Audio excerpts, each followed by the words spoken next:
House hacking is the best financial decision that you can actually make when purchasing a home, and let me tell you why. In this video, I will be going over how to successfully house hack a single family home this year. From what house hacking is, which loan to use, the different ways to house hack a single family, and how house hacking will build you massive wealth. You will be learning actionable steps to get started and build wealth. And as always, I will leave the timestamps down in the description of all the different sections I'll be going over. That way you can skip around and go to the ones that you're most interested in. So what is house hacking? House hacking is a real estate strategy to where a person buys a primary house and rents out a portion of that house to someone else to generate income. And the income that you generate will offset some of the expenses or all of the expenses that you have on the house, allowing you to live for free or less than normal. And house hacking can be a great way for a first-time home buyer to get into real estate investing with such low risk. Just as an example, my wife and I were able to house hack in 2020,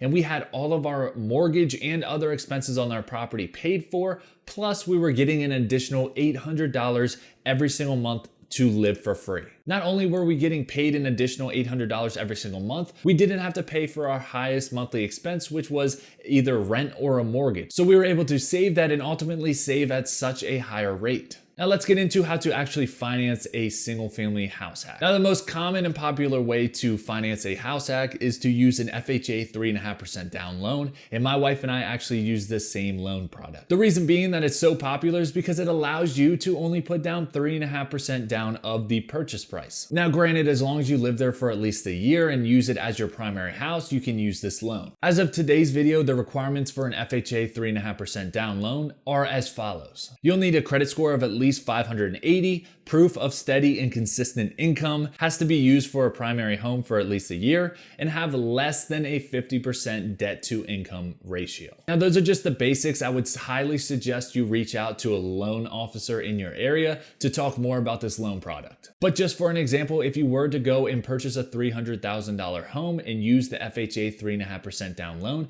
you would only have to put down $10,500 in order to purchase this property. But don't forget, you will have to pay some closing costs as well. The best way to go about this is to ask the seller to provide seller contributions, meaning that they will pay for some or all of the closing costs associated with you purchasing the building. And if you're in a tough situation where you're going against multiple offers, you may want to raise the price of what you would purchase the property for to offset the closing costs that you asked for. That way the bottom line is what they're asking for. Now there are three main ways to provide housing to someone and earn additional income to a single family house hack. The first is to rent out by the room. Now this is the most common one, and typically when you rent out by the room, you have a lot of common spaces that you share with the person you're renting to. That means the kitchen, the living room, laundry, all of those amenities you are going to have to share with that tenant. So it's very important to know exactly who you're renting out to make sure they're not a slob, make sure they don't take all your food from the fridge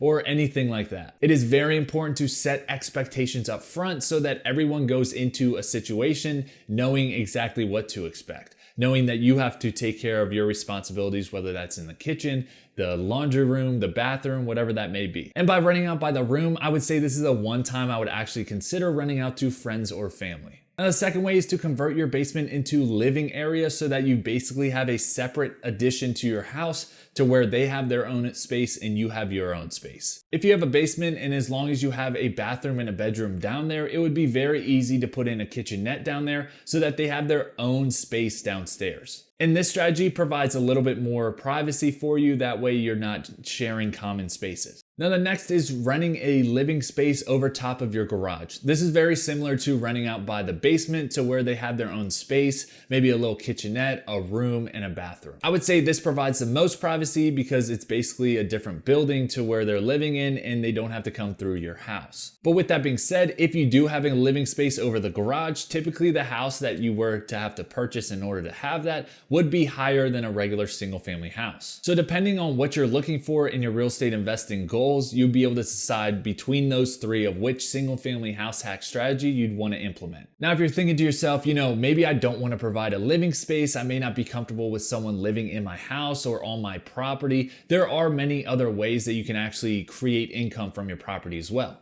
Some of those I'll list right here. You can rent out the garage for storage. You can rent out an empty room as an office space. If you live on a large piece of property that's beautiful, you may be able to rent it out to photographers so that they can take their clients there. Or you could rent out a parking space if you are in a walkable area to downtown or to a lot of amenities. Now, I'd like to talk about why exactly house hacking will build you massive wealth. And the reason being is because it eliminates or almost eliminates your biggest monthly expense every single month, which is your mortgage or your rent. So if your mortgage is $1,500 a month and you're able to rent by the room to 2 people for $750, your mortgage is now zero because you have 2 people paying you $750 every single month. So instead of you having to pay that $1,500, that's in your bank account and you can save it at such a higher rate. And let's say you did use the FHA 3.5% down loan, you have to live there for 1 year. So after a year living at that property, you'd be able to save $18,000 to which you could move out and go buy another property and restart from there.